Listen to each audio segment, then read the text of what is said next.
Wow, 2 Holotaco videos in a row. I don't know what it is. Maybe you're spoiled, or I just really like the attention.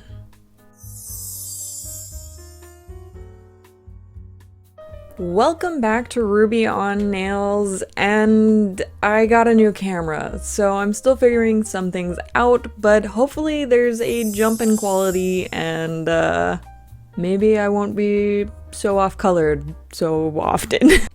But today's video is going to be a little bit different from what I normally do. I normally review nail polish or do nail art here on the channel, but today I'm actually going to be reviewing some nail art tools. And like I mentioned before, this is a Holotaco video, so that can only mean one thing, and that thing is the Holotaco tool set. That's what I'm going to be reviewing. So I have my notebook right here full of all of my thoughts from the past couple of weeks because I wanted to make sure that I wasn't just jumping into this review, you know, with my initial thoughts, because with nail art tools there can be some user error, and I wanted to make sure that I was very familiar with these tools. And now that it's been about a month since these first launched, I think I've been able to play around with them enough to really gather all of my thoughts and give you an in-depth review of everything. Now I will be primarily comparing Holotaco with a brand that I get most of my nail art tools from. So I will be comparing the Holotaco tools to Twinkled T, and I think that is the brand that I am the most familiar with their tools. I'm going to be breaking this down pretty linearly, so from when I initially got the tools to how I feel about them now. And I'm also going to be doing some price comparison, just because I feel like that's the most consumable part of any analysis, is really getting down to the nuts and bolts, and for most people that is the cost. So let's jump in to the first part of this video, which is my initial thoughts. So let's start off with the mat first. I initially thought that it was pretty neat. It was very thin in comparison to what I've previously had for nail art mat. It rolled up really small. I really liked the lip that went around the edge of the mat in case you spill, because, you know, I'm always spilling acetone and it's a bitch and a half to clean. And overall, it was smaller in size to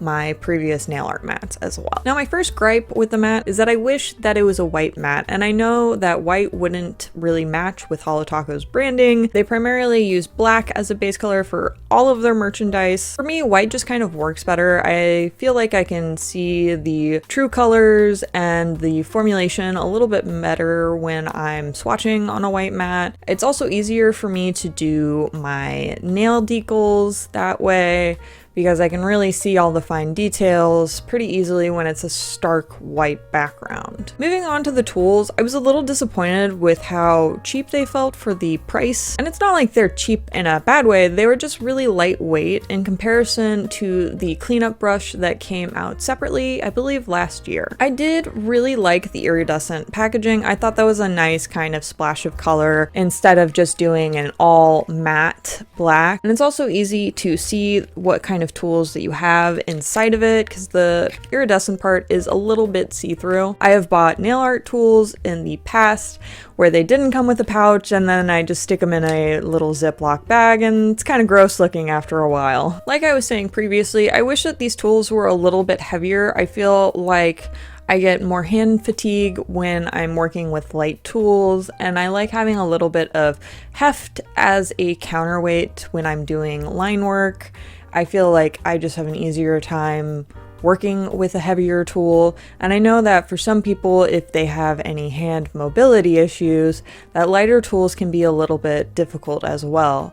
My other gripe is that I wish the tools were a little bit thicker as well. These are skinnier than the cleanup brush, so do keep that in mind if you have any mobility issues in your hands. They're much skinnier tools, so I can see how that could be a difficulty for some folks. Next up, I wish that these tools had real caps, and I know that's kind of counteracted with having a pouch, but the plastic tubing on top just kind of cheapened the whole thing, and personally I don't like having the clear like plastic straw bits as nail brush caps. I lose them like crazy because I don't really notice them when I'm putting things away, and then they roll off my desk and then they're lost to the carpet gods and goblins forever. I do want to specifically talk about the dotting tools because I absolutely adore the range of sizes that came with these tools. I wish it focused primarily more on the larger size dots than the small ones, because for me, when I'm working with small dotting tools, even though it's technically getting smaller and smaller, I tend to get the same size dots depending on the formulation and the viscosity of the polish that I am working with. So let's talk about pricing. I'm going to be starting off with the matte, of course, and you know, I do really like how floppity flop it is. It makes it really easy to put it away and store it when I'm not doing nail art because I use my desk for other things. But let's talk about the pricing. I'm going to be comparing this matte with this matte. This is the Twinkled T matte, and I do want to point out some differences that there are between these two, as you can just see right here. Well, this one is much floppier, and this one is a much thicker kind of silicone-y material. This one is matte, and then this one has a shininess to it. I also want to point out that there are these like little white squares on the Holotaco matte. However, because it is white overlaid on black, they're kind of gray tinged, and I don't really like how that adds kind of a color differentiation when I am swatching on top of it. As you can see, this is a very well loved matte.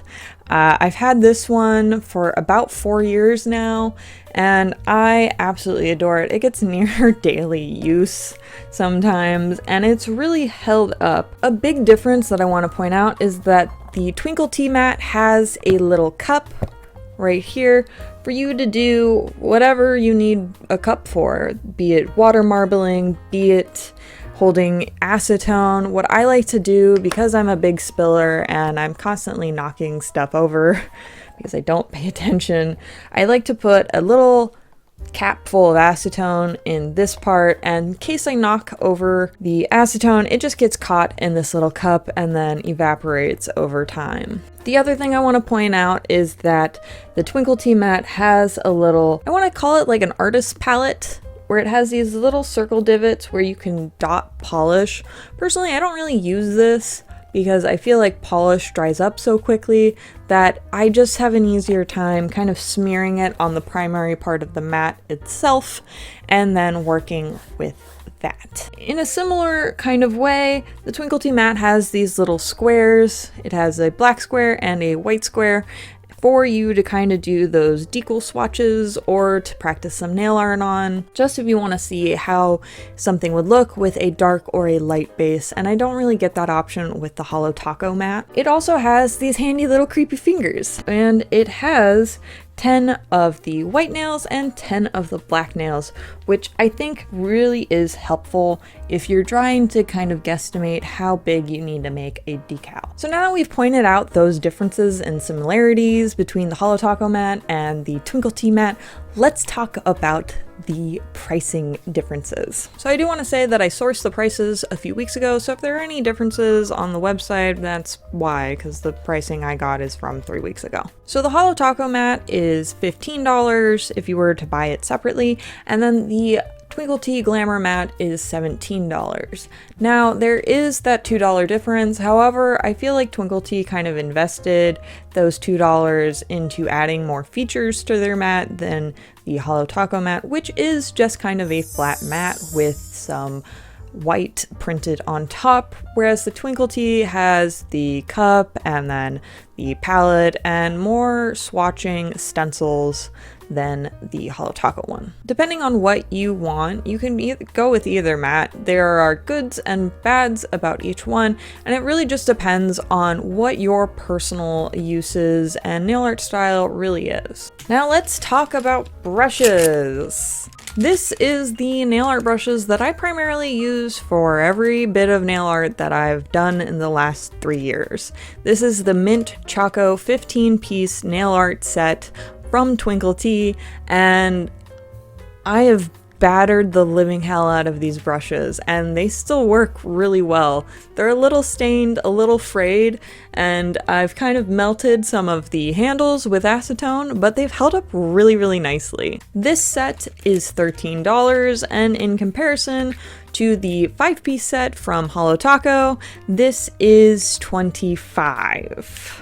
Now, I'm not gonna lie, the Mint Choco 15-piece set is very cheap feeling. It is very skinny to brush. It's not a very user-friendly set. However, it is very beginner-friendly because you need a set that you can absolutely ruin, and this is a good one for the cost. Now, personally, I'm not going to tell you which one you should spend your money on. That really depends on what your needs are. However, if you are just getting started and you don't have a ton of money, the Twinkled T set is really functional. But if you are a huge fan of Holotaco, or if you're placing an order, you have some extra cash laying around, I do believe it is a good set. You do get a much nicer packaging and delivery on the Holotaco brush set, but if you're like me who prefers function over form, the Twinkled T set is really nice as well. So let's talk about dotting tools. Now, personally, I don't have a really convenient set of dotting tools to really compare to the Holotaco set here. This is my first actual set. I'm one of those people that uses a bobby pin and the one small dotting tool that I had in my Twinkled T set to make dots. I am really excited for this dotting tool set. As I said, it was my first, so it'll definitely get used by me. But let's compare it to a dotting tool set from Twinkled T. I don't have this set in person, so I can't really speak to the overall packaging and quality and the actual weighted feel of it. However, I do believe that because of my experience with nail art over the years, I can kind of compare things as well. This is just the one section where I want to add that stipulation. The Holotaco set is a 4-piece collection, however, you are getting a dotting tool on each side, so it's really 8 different size dotting tools, all neatly packaged up into 4 tools. It is $18, however, I do believe that the price kind of justifies the range of what you are getting tool-wise. However, the Twinkled T dotting tool set on their website, it is $11, and you're getting something that is a little similar to this Twinkled T cleanup brush that I have here. It has these glitter rocks filling up the barrel, and it has a nice heft to it. It's not as heavy as I would like, but it's still really, really nice. And you're also getting a very nice range of sizes, and that is again $11. Now, I do want to mention that because these are Holotaco tools, you are paying for some of that branding. Take it if you are buying a luxury brand like, say, Gucci, you're paying primarily for the name, and that's kind of how I feel about these tools. I feel like you can get really good equivalents for less money from other websites. However, if you're a Holotaco fan, then yeah, totally get these. The branding is all over them, and they're still really good tools. I'm not going to just wipe them off because they're a little bit on the expensive side. I just think that there are other options out there that some people who are just getting into nail art might not necessarily know, especially if they're getting into nail art due to following Simply Nailogical or hearing about Holotaco from other YouTubers. My biggest thing is that I think we're seeing these high price points because of the brand's notoriety and Simply Nailogical's notoriety, which I do believe is fair for companies with notoriety to do. I mean, how many times have you bought a Columbia jacket instead of a Kirkland brand jacket because you trust the name Columbia more than you trust the name Kirkland? Okay, so now we've talked about pricing and my initial thoughts, let's talk about my marinated thoughts. Now that I've had some time to kind of work with things, play around with them, do some nail art that have already been posted on my Instagram, so if you're curious about seeing those, they're there. So I want to talk about the brushes first, and something that I really wish that the Holotaco brushes had was a short, really, really fine brush. That's kind of what I wanted the fan brush to be, is this short fine brush, because that is personally my most used brush. And I use that size brush primarily with reverse stamping, where I'm filling up these really small little little spaces on my stamper, so I need a really small brush. I do think that the brush heads themselves and the bristles held up really well against acetone. I'm not super careful with my brushes, I'll be upfront about that, but I didn't experience any fraying at all when I was using these for the past couple of weeks, and I was really using them quite a lot. And then my last thought on the brushes is that they painted really well, but for me, that price point is just a little bit high when I can get something from Twinkled T for much less and for, in my opinion, very similar quality. Let's move on to the matte and let's talk about that. I do still have the opinion that I wish it was a white matte. When I was swatching some jellies, I swatched the most recent Glam Polish collection on the Holotaco matte, and it was really hard to see the true colors. They are a crelly formula, which would have something to do with that, but I really wish I was able to see colors a little bit more clearly when swatching on that matte. I do think that is something to keep in mind, especially when you're trying to work out color stories for yourself. It's kind of hard. Now let's talk about the size of the matte. It is smaller than the Twinkled T matte, and after using it, I think the size of the Holotaco matte is just fine. When you're working on a matte, I feel like the size of the Holotaco matte is actually really nice, and I do really like how thin it is. And despite the Holotaco one not having a cup to put acetone in, the lip does work because of course I did the dumbass thing and immediately tipped my acetone cup everywhere, and the lip did save my desk and the wood of the desk this time. However, if I had more acetone in the cup, I would be a little bit concerned about it overflowing the lip of the matte, but honestly, I should probably just be more careful when I'm painting my nails. I do really like the matte coating of the nail art matte. I feel like it grips the bottom of the glass bottle really nicely, so I'm able to open up nail polish bottles one-handed. Sorry if things look a little different. I ran out of memory on my memory card, so I really liked how there was a matte coating on the Holotaco matte. When I'm swatching nail polish, I tend to open bottles one-handed, especially when I'm filming, because I'll have my swatching hand in one spot and I don't really like to move it too much, just so things stay in a similar shot. So I open a lot of nail polish one-handed, and the grippiness of the matte, a lot of mattes, really helps with that. And overall, I think that the Holotaco nail art matte is a really good quality for the price, and it would really just come down to what you personally are looking for in a nail art matte, because there are some features that the Twinkled T matte has that the Holotaco one doesn't have, and vice versa. So let's talk about the dotting tools next, and that's the last tool. I like the dotting tools. They make dots. They do a good job at making dots. Personally, I don't think you necessarily need a specific tool for that. Again, the bobby pin method works really, really well. So if you're balling on a budget, please just bend a bobby pin. It works superbly. I do think that the dotting tools are pretty fairly priced. I think they're a little bit on the expensive side for my personal taste. So again, it just really depends on what you're looking for. Like, all of this video is just, what are you looking to get out of these tools, and what's your budget? And another point I want to say is that there are plenty of nail artists out there who do not buy all of the tools. Personally, I started off with using just Scotch tape as a protective peel barrier.